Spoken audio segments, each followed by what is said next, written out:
some astrologers say that if there is Sun Venus conjunction in the chart, it is actually a poverty joke. Is it true?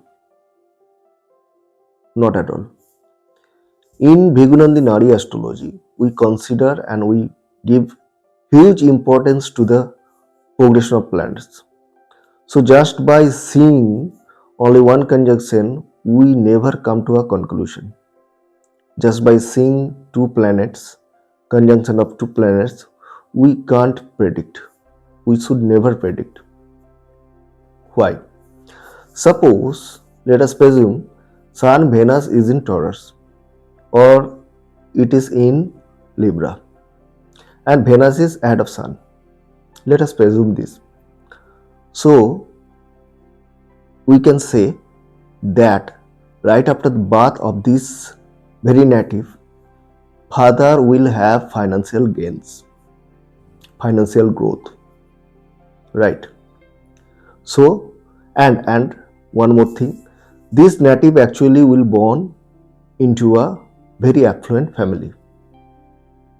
Okay, but if this conjunction is produced, if this conjunction is placed in Leo, then what will be the outcome?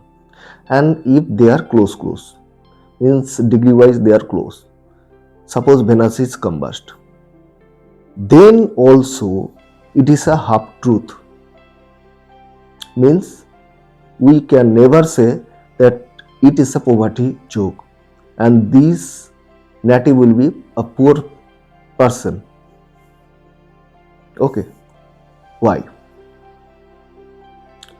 Because suppose, let us presume one more thing, that Mercury is in the next house and Saturn is in Libra. So Mercury is in Virgo and Saturn is in Libra. So Mercury is in good dignity in its own sign, and here Mercury is exalted, and the same goes with the Saturn. Saturn is in its exaltation sign. So then I want to ask a question. The question arises here, if the person would be a poor person. Now can we consider it as a poverty joke? The answer would be no. Why?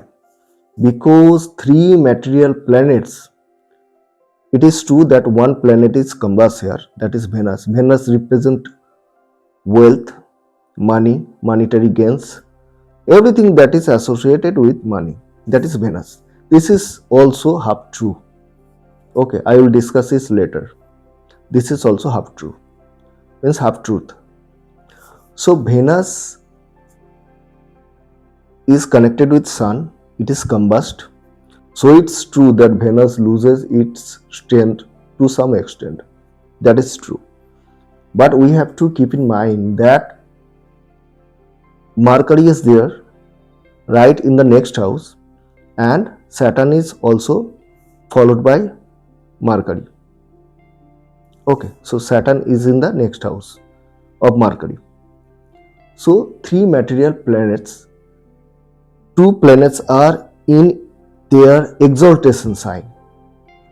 So I can say very easily one can predict, if he has this idea, that if there is three material planets and among these three planets two planets are in good dignity, so very easily we can say that this very native will have very good financial condition and this very native will gather a huge amount of wealth in his life.